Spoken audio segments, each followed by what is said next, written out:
Well, hello again. Hi! How's it going? So, what is this? What are we doing? Well, you see, this, I guess, is a podcast that we're doing today. First episode. I know. How exciting is that? It's wild. Well, with it being our first episode, I think Mhm. maybe we should introduce ourselves a little bit. Mhm. Who we are, what we do, where we work, and why we're doing this. Yeah. You want to start? Yeah. So, I'm Elizabeth Johnson-Walsh. I use she, they pronouns. And I am the prevention educator here at the Cocoon. Great. Yep. I forgot. I am also an intern in shelter, as well as an MSW student at the University of Toledo. Yahoo! Busy stuff, Absolutely. So, who are you? Well, my name's Justina, and I use she, her pronouns. I am the education and outreach coordinator at the Cocoon, as well as a licensed social worker in the state of Ohio. And just I think hopefully working together to have some really authentic, awkward, and approachable conversations. Intentional, yes. Around the things that we do. Yeah. So I guess maybe we should start talking about like what our intention is with this, since we are very intentional with what we do. I think my goal with this is just to have a way to talk to the people out in our community about, sexual and domestic violence. And because that is what we'll be talking about for future episodes, not necessarily for this one, we do want everyone listening to know that there might be some hard things that we're going to talk about. So just really take care of yourselves.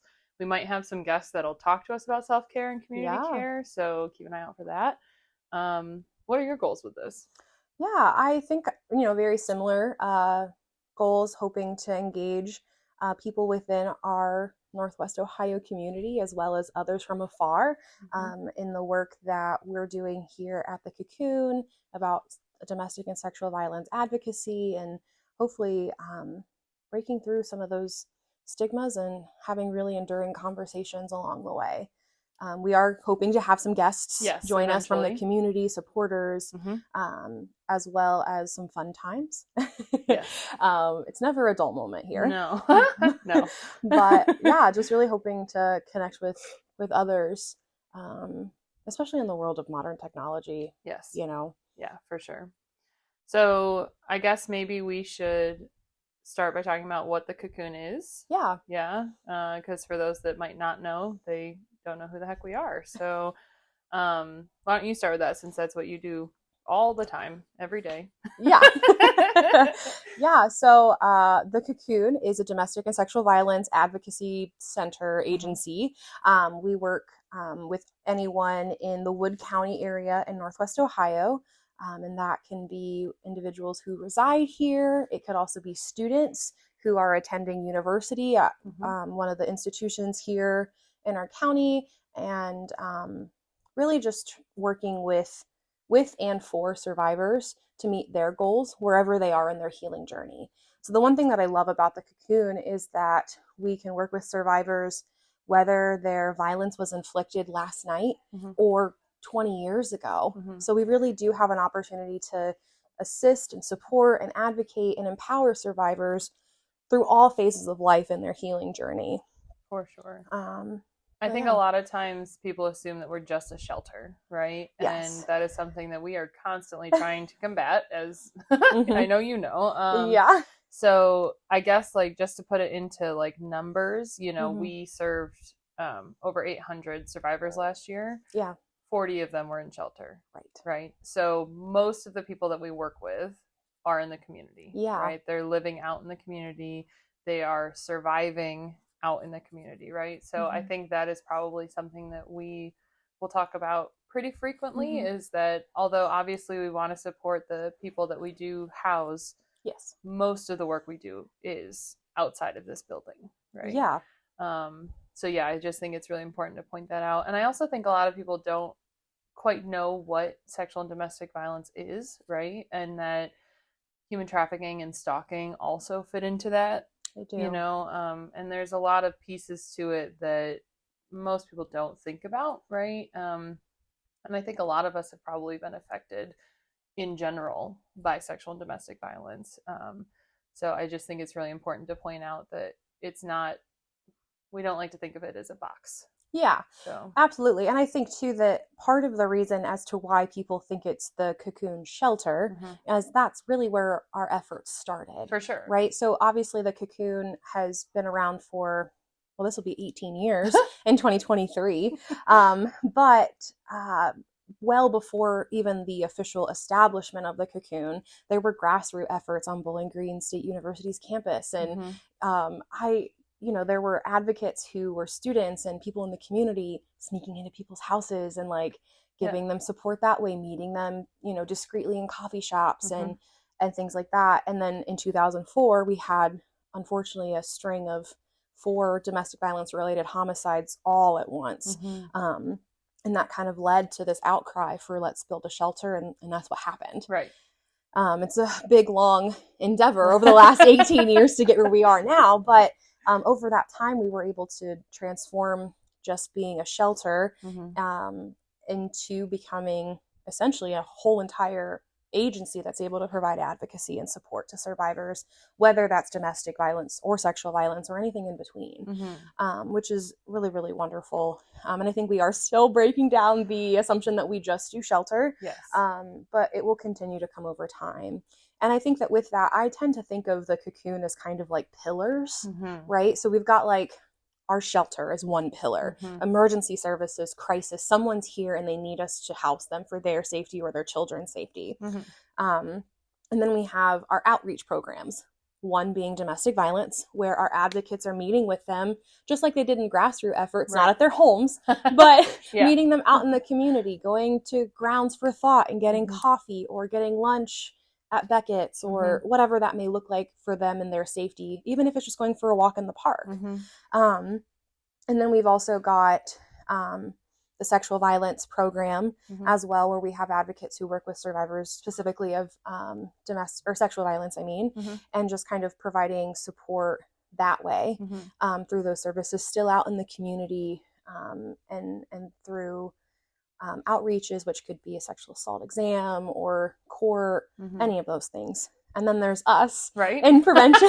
So what do we do? What? And then there's us in prevention and education. And we're able to really help with, I would say, a cultural shift in our community by providing statistics and fact and busting some of those myths and really giving truth to what is a rather stigmatized topic, to show people how prevalent and how serious and complex this issue is.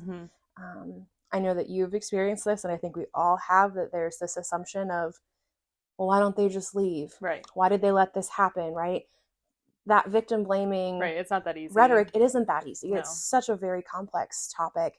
And I think that having a podcast like this allows us to, in short increments, really start developing an understanding and conversations around what that looks like. That isn't a like, here's my slides, welcome to my presentation. I am not that person at all, right? Definitely not. But the conversation is happening and will continue to happen. So I'm really excited for this. And I think that hopefully sheds a little bit of light of how the Cocoon kind of works in our community. And has evolved a lot, right? Very much so. Not to like turn a phrase on its own head, but like, although the Cocoon provides a space for growth and healing for survivors, the Cocoon itself has gone through a lot of growth and healing, and has really shown a ton of progress out in our community. Like we are invited to events on a regular basis throughout BG and Lucas County, right? So I think it's really amazing how many people are able to support us. And I guess that being said, maybe we should talk about some ways if people are interested in supporting us, because I think a lot of people want to help out and don't really know how, right? So I think, and you could probably speak more to this, but we do get a fair amount of people wanting to volunteer, and maybe you can talk to us a little bit about why that's not always possible, and if it is possible, what some of those opportunities could look like. Absolutely. So there's obviously a spectrum of how you can be involved in a part of the work that we're doing here at the Cocoon, whether that's hands-on or even from afar. We do have a lot of interest in volunteering, and that can be a couple of different ways. Our most hands-on option is to do like after hours advocacy work. So being trained to be a volunteer advocate, helping run our emergency hotline, which operates 24/7 to people here in the county, and providing usually emotional support to survivors when, you know, it's the most inconvenient, you know, in the middle of the night when they're really struggling, as well as, you know, being able to respond to outreach. So if someone has to go to the hospital for a sexual assault exam, or even after a physical incident with a domestic violence situation, we sometimes get calls for those. And so being able to respond to those with sensitivity, with support, compassion, empathy, all of those things is a tool that has to be learned over time. Right. So we really do, we have that opportunity, but that's also overwhelming for some people. Very, yeah. So we are, unfortunately, with the COVID-19 pandemic, we were kind of, I would say, more closed off to the community, and that's been a big transition the last year and a half, I think, to continue to get back out into the community and improve our presence or increase our presence there. But there are opportunities to like be an all-purpose volunteer where you can help with providing support for moms with like short-term childcare, like while they go to support group or go to an event, helping so that mom or dad don't have the kids for a little bit of time and things like that. Another way too is simply to just be engaged with us online. Of course, we are on social media platforms like Facebook, Instagram, all of those things, right? But, you know, it's just sharing our content, sharing our message, and showing support that way helps get the word out about what we're doing. And then lastly, we also have people who maybe aren't interested in supporting or not necessarily not supporting, but not volunteering, and just don't have the capacity to do so. Involved. Right. So another way outside of that would be to, we do have like donation opportunities, whether that's financial, monetary donations. We do a lot of gift cards where we just kind of need those to help support our survivors and their needs and our agency needs. But also, like, we have a top 10 list every week that we publish of stuff that people in our shelter and our agency need now that really help and go a long way. So there's a variety of ways and capacities to be involved. Yeah. And I think the way I view this too is like this podcast is really to help change the culture, right? And so a huge way that you can support the Cocoon and survivors in general is have some of these conversations. Absolutely. Right? So a lot of times after the conversations we'll have, there will be actionable things you can do with that information. Go do it, right? So, you know, we'll talk about a lot of different topics, but one of them being bystander interventions, where you can learn how to help someone out in the community, you know, in a safe way. So I think a huge part of our intention with this is not only to provide information about the Cocoon, but how you can support people anywhere, right? And yeah, I'm really excited to see, you know, what we can cover and who we can support and who we can talk to and bring in. We've got some really cool people lined up, hopefully, to come in and talk to us. You were saying earlier kind of like some of the stigma around DV and SV.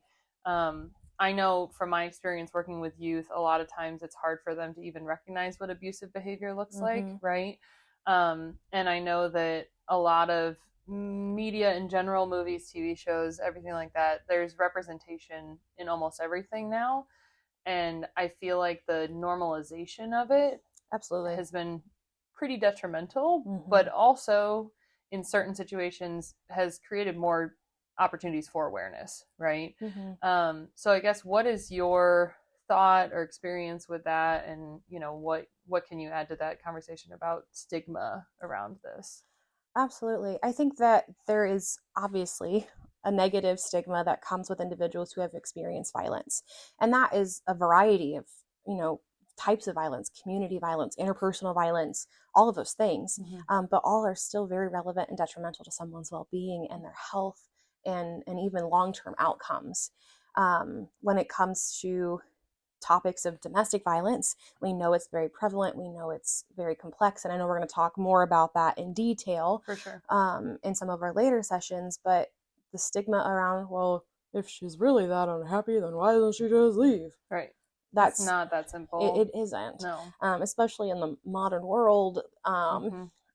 It, Well, and something I think we talk about a lot, but doesn't necessarily get talked about enough, mm-hmm. is that abuse is not always physical. Correct. Which makes it harder to prove that it's happening for others to see that it's happening, right? So I think that is one of the large stigmas that I see. Yeah. Is that emotional and mental abuse, right? Because it doesn't leave bruises. It doesn't. You can't go get an exam to prove that it happened, right? So to your point about media being helpful in that way, I do think that some of our survivors have been able to prove it because of technology, right? But I do think that that's something that we'll probably talk about in more detail later, because it is a huge stigma that emotional and mental abuse doesn't have the same impact as physical abuse, and that's just not true. Yeah, and even, unfortunately, I think about it the same way that we experience in the modern world community violence. If there's not a video of it, did it really happen? If there's not bruises on your face that are visible, did you really get hit? Right. Like, it's terrible, but that is the thought process that I would argue a majority of people in this society believe in. Well, and to that same point, I also think we downplay when it's not physical. Yes. Right? Well, I've heard a lot of people say, well, he wasn't hitting you, so why are you even upset, right? And it's those kind of comments that I think create the stigma around domestic violence and make it even harder for survivors to feel like they can and should and deserve to speak up about it. Absolutely. And things like financial abuse, where it makes it physically impossible to even consider leaving, right, is a huge controversial topic that I hear constantly when I'm giving presentations or lectures about domestic violence. Right. And to your point about, well, if she could just leave, why doesn't she just leave? Well, she might not have the financial ability to. And sometimes it's not an intimate relationship between a man and a woman. It can be anybody, right? Yeah. So I think that adds another layer of it's not that simple. Right. And in the same regards to sexual violence, I think there has always been a stigma of, well, what did she do to deserve it? To deserve that? Right. How much were you drinking? Are you sure you didn't actually say yes? Were you just nervous about having intimacy for the first time?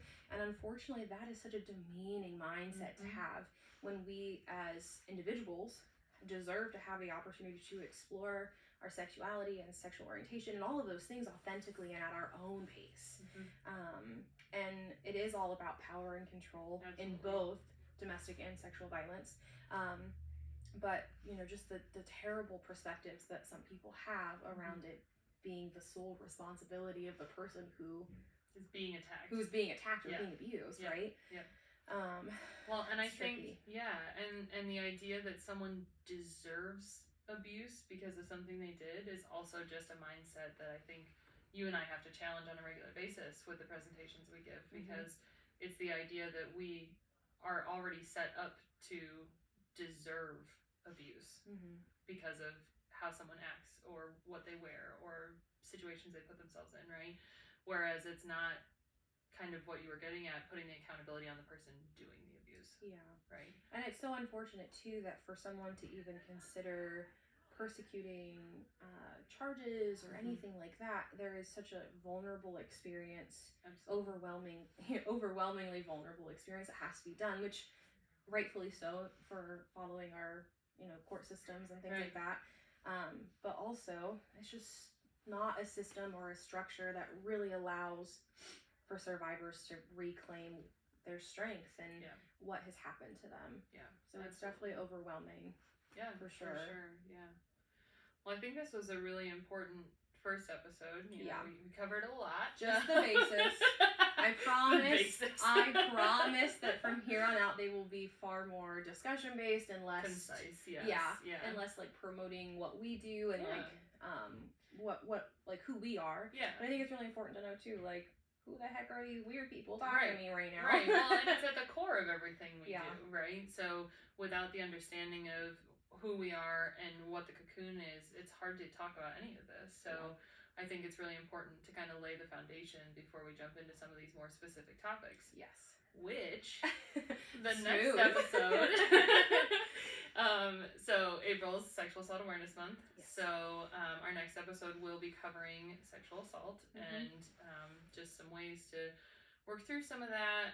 We're hoping to have a guest speaker, so just keep your ears and eyes open for that. Yeah. And again, we just really want to thank anybody who's looking at this, listening to this, and just remember that we're here if you need us, and take care of yourselves. Absolutely. Yeah. Well, on that note, cheers. Sip it out. I didn't even plan to have it that loud.